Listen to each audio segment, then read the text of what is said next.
plein d'épouvante qui respire la mort. Il coule vers les abîmes, son eau est noire, jamais le soleil ne l'éclaire de ses rayons.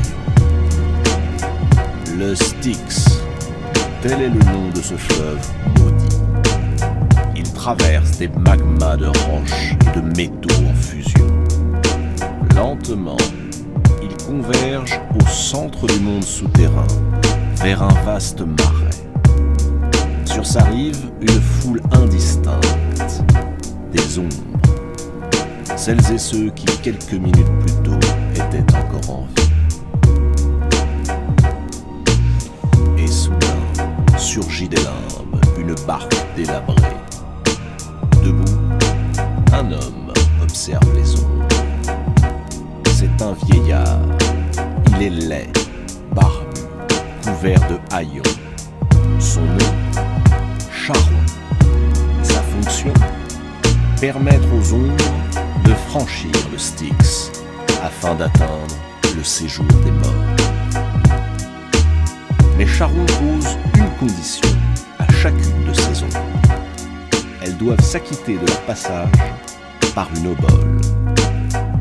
Les proches des défunts qui savent cette exigence ont enterré leurs morts avec une pièce de monnaie sous la langue. Elle sert à payer l'odieux Charon. Ceux qui ne peuvent pas payer sont voués à attendre éternellement sur la rive.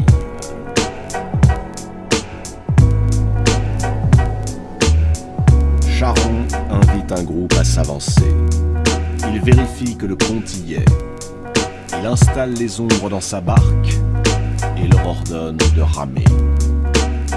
Lui se contente de tenir la barre. L'embarcation fend lentement les eaux marécageuses. Des bruits lugubres traversent la pénombre. On entend le fracas des chaînes et des plaintes et des sanglots. On devine au loin les sinistres plaines où les âmes des héros errent sans but parmi la foule des morts. Leur seul plaisir est dans les libations de sang que leur offrent les vivants. Lorsqu'ils boivent, ils se sentent presque redevenir des hommes. La barque vient d'accoster. Charon abandonne ses passagers à leur sort et repart. Soudain, une créature apparaît devant les ombres.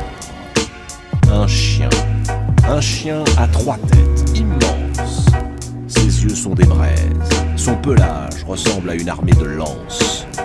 Cerbère, le terrible Cerbère, est chargé de surveiller la porte des enfers. Il lance des aboiements qui remplissent les morts d'une vaine terreur.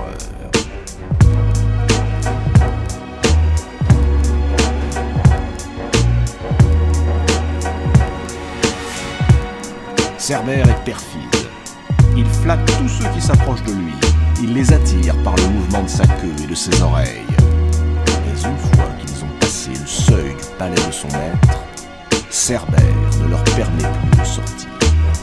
Et il dévore quiconque tente de s'échapper.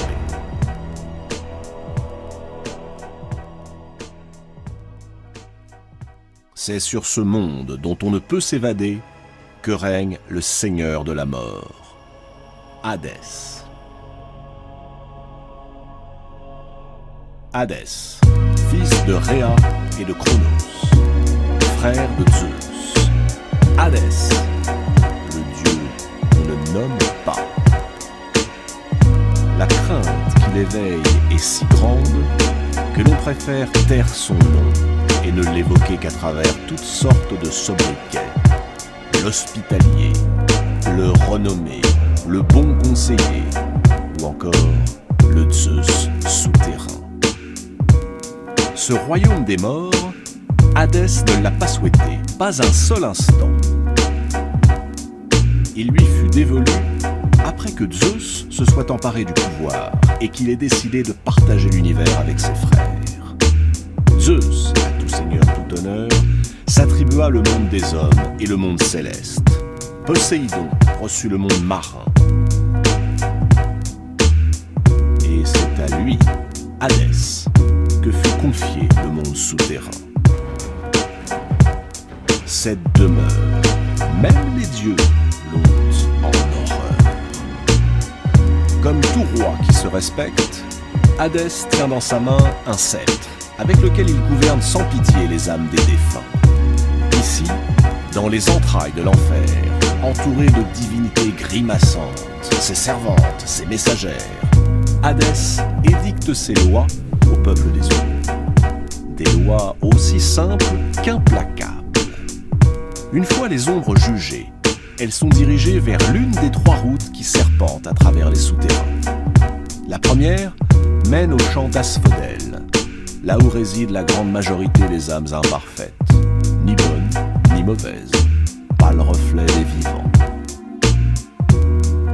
La deuxième route descend jusqu'au Tartare, le lieu le plus profond du gouffre souterrain. C'est là que se trouvent les pires criminels, les titans et les géants, les hécatonchires, tous ceux, mortels ou dieux, qui osèrent défier Zeus. Et enfin, une petite minorité emprunte la 3e route, celle qui mène aux Champs-Élysées, une sorte de paradis. Il y règne un printemps éternel, plus de douleur, plus de vieillesse. L'haleine des vents ne s'y fait sentir que pour répandre le parfum des fleurs. Des bocages embaumés couvrent de leurs ombrages les morts fortunés. Mais en vérité, même ici, les morts continuent de regretter la vie.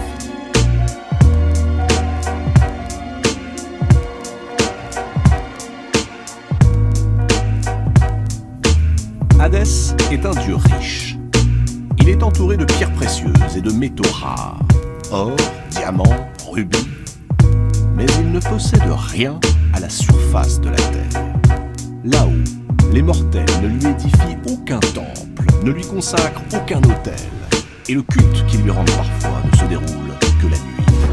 Ce sont des cérémonies sans joie, sinistres, au cours desquelles on sacrifie les animaux en nombre pair, toujours de couleur noire, et la tête tournée vers le bas. Hadès est seul.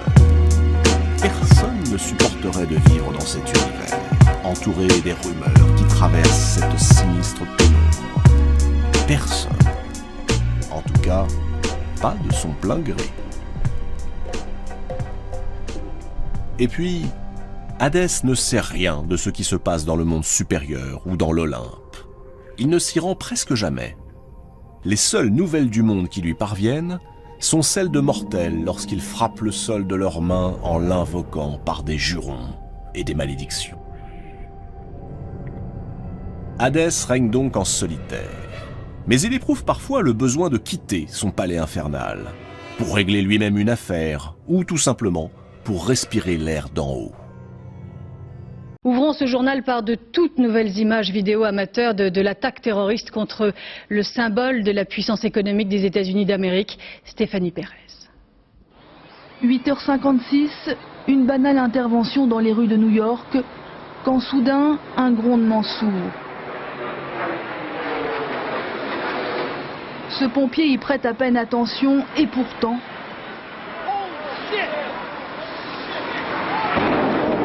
L'impensable vient d'arriver.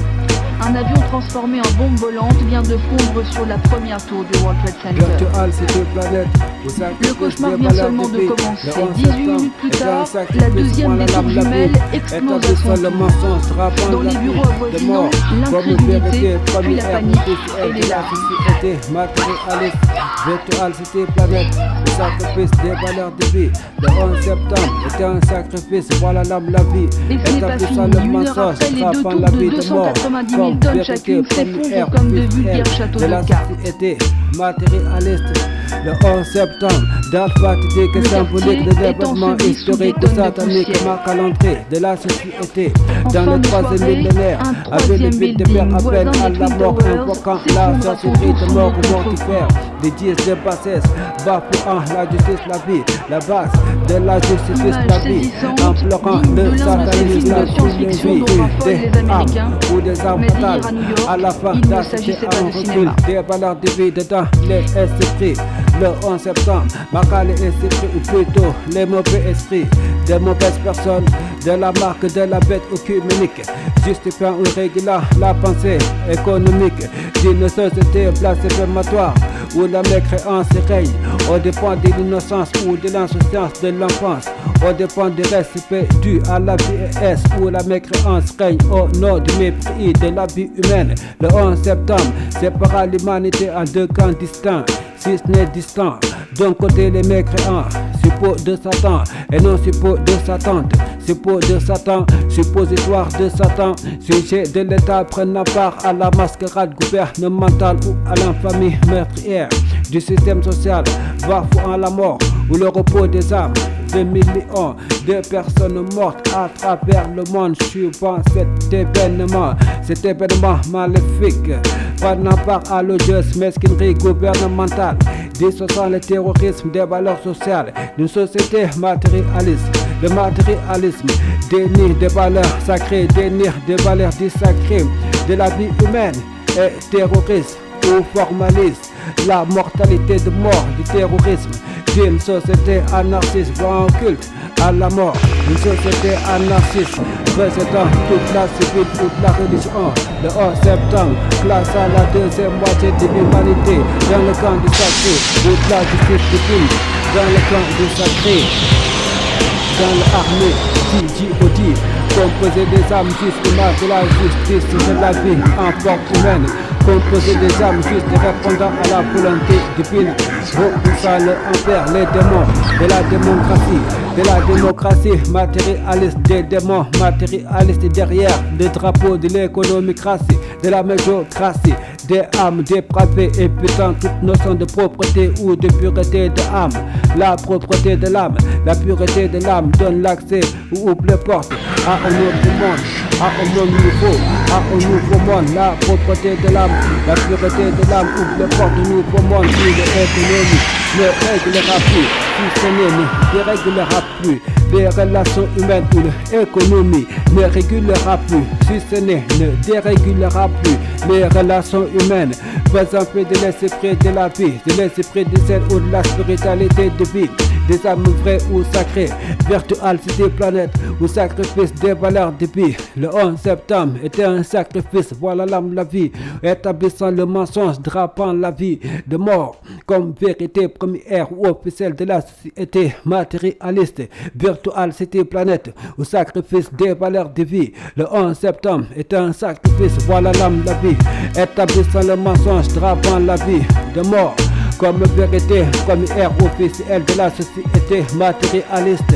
Le 11 septembre dévoila la folie d'un égocentrisme social, sociétal, d'une société en proie à l'orgueil, d'une société mondiale dont leur orgueil dict ou éthique, les repères à suivre, dont le orgueil et le vice, les sadistes ou l'immoralité absolue, maître spirituel de la société, élection du vice, du sadisme ou de l'immoralité absolue, éliminant catégoriquement tout espoir de compter sur l'État, tout espoir d'escompter à une quelconque fiabilité ou fidélité de l'État, tout espoir d'espérer à une fierté quelconque de l'État.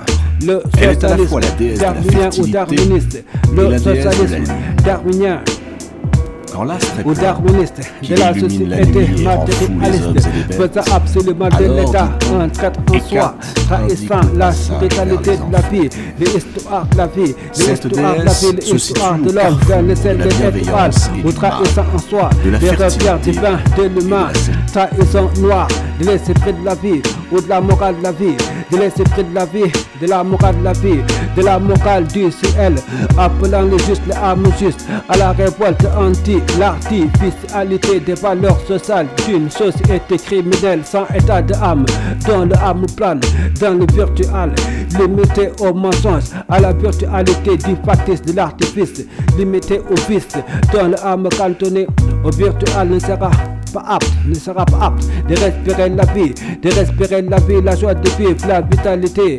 la joie de vivre, la joie de l'âme, il n'est apte à s'évader du virtuel ou à célébrer la vie dans la vérité. L'esprit criminel, l'esprit charnel condamné à vivre en enfer vivant paye le poids de tous leurs crimes, le poids de tous leurs mensonges, moqueries ou mesquineries, au mépris aussi des anges, ou des âmes fidèles à la vie, à la réalité de la vie caduque et hors jeu lorsque la mort salit les mains gouvernementales. Caduque et hors jeu lorsque la main salit les mains gouvernementales ou les mains des diplomaties mondiales, les mains des inhumains qui applaudissaient la criminalité de sang de l'État sont désormais liés, cachetés du cachet de l'esclavage en raison d'avoir perdu la raison des sages, la raison, tout sentiment d'humanité donnant les clés de la liberté ou statuant les statuts de la liberté. Virtual City Planète au sacrifice des valeurs de vie. Le 11 septembre est un sacrifice, voilà l'âme, la vie, établissant le mensonge, drapant la vie de mort. Drapant la vie de mort comme vérité officielle de la société matérialiste. Virtual City Planète au sacrifice des valeurs de vie. Le 11 septembre est un sacrifice, voilà l'âme, la vie, établissant le mensonge, drapant la vie de mort comme vérité première ou officielle de la société matérialiste. Le 11 septembre a condamné à mort toute l'humanité, a répandu l'ombre de la mort, du rêve américain, du American Dream, l'homme de la mort sociétale, de la Babylone mondiale, des anti-héros, anti-le-ciel, anti-vie, le système social, des anti-héros, des décrets zéro de l'humanité, à la hauteur de la bassesse à qui la vie échappe, mais dont la bêtise et la méchanceté n'échappent pas à la vie, échoue à déchoir les âmes vraies, les âmes sacrées, à la hauteur de l'auteur du livre de la vie ou du livre de vie, les âmes vraies, les âmes sacrées à qui le monde est échu. La voie de la vie ne porte pas à vivre de pain et d'eau ou d'économie. La voie de la vie ne porte pas à vivre d'avarice de vice ou d'avarice de sentiments. La vie appelle à la vie. La vie va au-delà du système social, au-delà de l'économie mondiale sanguinaire. La vie appelle à vivre à l'image du ciel, du pain des étoiles. Appelle l'homme à vivre à l'image du ciel, des étoiles, à s'appuyer sur les ailes du ciel, les ailes de l'éternel ou de la vie. La voie de la vie ne porte pas à vivre matérialiste, à vivre une vie matérialiste, à délaisser le spirituel, à perdre la raison, à perdre l'esprit de la vie, à perdre l'esprit de la vie, l'esprit de la vie. Yo, Odi, la vie ne porte pas à perdre sa vie, à la vivre matérialiste, le matérialisme. Matérialisant l'économie, les pensées charnelles ou les péchés de la chair, évite d'accorder la vie, sa vie, à la volonté de la vie, à la volonté du divin esprit créateur de Éden. Le matérialisme évite de recevoir des leçons de la vie ou du ciel. Le matérialisme dérive de l'âme, de vie, de la vie, de la voie de la vie ou du ciel. Le matérialiste n'a pas de supporter ou de sponsor. C'est les pratiquants de la justice du ciel, faite homme, de la justice de la vie en forme humaine. Les pratiquants de la justice du ciel ou de la vie ne sont pas les porte-paroles de la mort, de la mortalité, du système social matérialiste, les porte-paroles de la sociologie de mort, du socialisme, darwinisme matérialiste, mais prône de vivre de ailes du ciel, de ailes de l'éternel, de développer les ailes de la vie, de déployer les ailes de la vie jusqu'à l'éternel, de sorte à vivre de royauté de âme, d'esprit, et non de misère humaine ou de la misère de l'âme. Virtual City Planète au sacrifice des valeurs de vie. Le 11 septembre était un sacrifice, voilà l'âme, la vie, établissant le mensonge, drapant la vie de mort comme vérité première officielle de la société matérialiste. Virtual City Planète au sacrifice des valeurs de vie. Le 11 septembre est un sacrifice, voilà l'âme, la vie, établissant le mensonge, drapant la vie de mort comme vérité première officielle de la société matérialiste. Virtual City Planète au sacrifice des valeurs de vie. Le 11 septembre était un sacrifice, voilà l'âme, la vie, établissant le mensonge, drapant la vie de mort comme vérité première officielle de la société matérialiste. Virtual City Planète au sacrifice des valeurs de vie. Le 11 septembre était un sacrifice, voilà l'âme, la vie, établissant le mensonge, drapant la vie de mort comme vérité première officielle de la société matérialiste, de la société matérialiste, terroriste, sataniste, antichrist. Forgotten the divinity within itself. The moment you Esclavagiste. truly remember that you are the source, you are an expression of consciousness, the illusion collapses. That's when the real economy begins, the exchange of truth, energy, and creation between awakened beings who no longer worship the system, but shape it.